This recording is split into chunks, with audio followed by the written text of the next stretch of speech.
Yo, what's up guys? Today I'm going to give you a full comprehensive guide on how to be good at 5v5 knockout. And the reason that I'm making this guide is because when I first started 5v5 knockout 7 months ago, I did not have any help. There was no guide. I just randomly started it. So first off, there's different roles. The roles are, there's a sacrifice where you go up and die, and there's a primo where you have to kill everyone, and there's also gray where you have to get a portal and place it across. And in a couple minutes I'm going to show you where you're supposed to place your portals. Right now we're spectating primo, and how you play primo is you basically have to run at everyone, try and kill them obviously, but you have to go against the people that counter you the most first. So people who counter you the most, an example of someone like that is Spike, Shelly, Otis, Bell, Kit, Ash. And the reason they counter you the most is they are either high DPS brawlers or tank counters, and it would just be like a normal game except they have more cubes. So you want to kill them first and leave the brawlers like Mr. P, Buster, stuff that doesn't have high DPS, and you will win. And along with playing El Primo, an important thing that you need is a good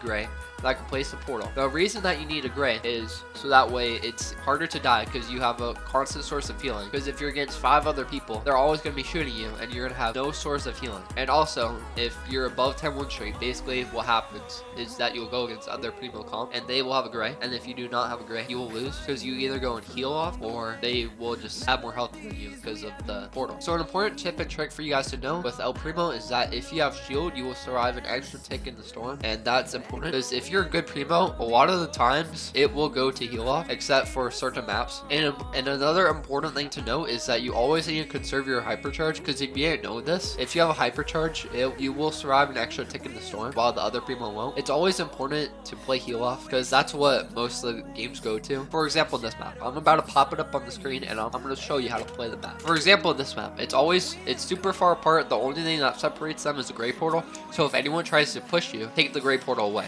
The black circles I placed are where you're supposed to place your portal, and I'm going to do this for every single map. So that's where you place your portal, and if you have a hypercharged gray, then you place it on the other side. And as you guys are watching right now, I am currently just dying, and that's the role of the sack. And the El Primo, he is just doing his thing. So for the next map, it's this, and you place your portals right where the red marks are.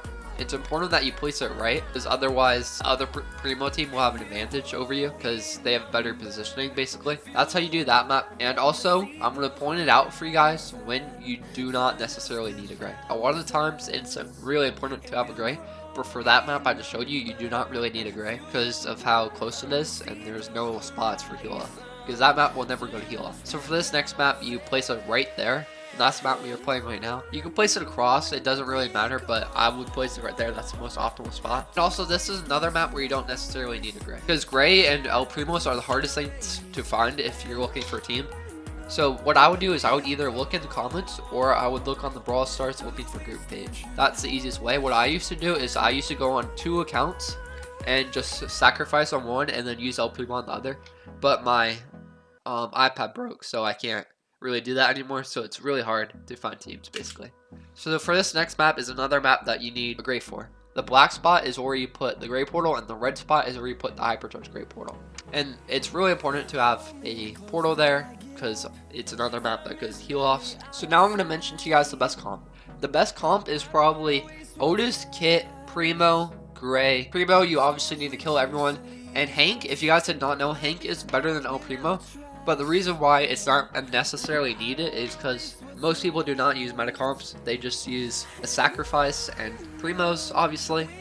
But if you guys do go against a metacomp, it will be basically unbeatable if you're not using those brawlers.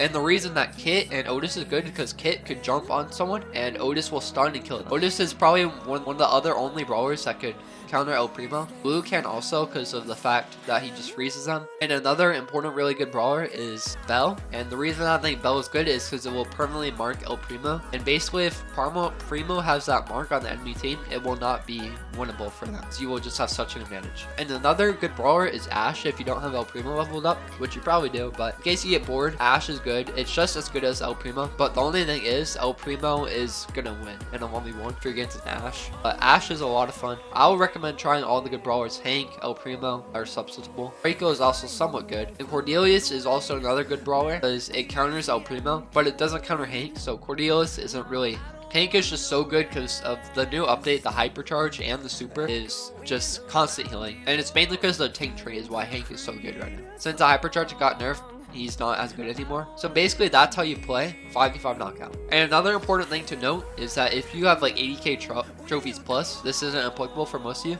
You could join a matchmaking club with other good 5v5 players and you won't face them anymore. And if you have 5 of those, then it's basically unlosable.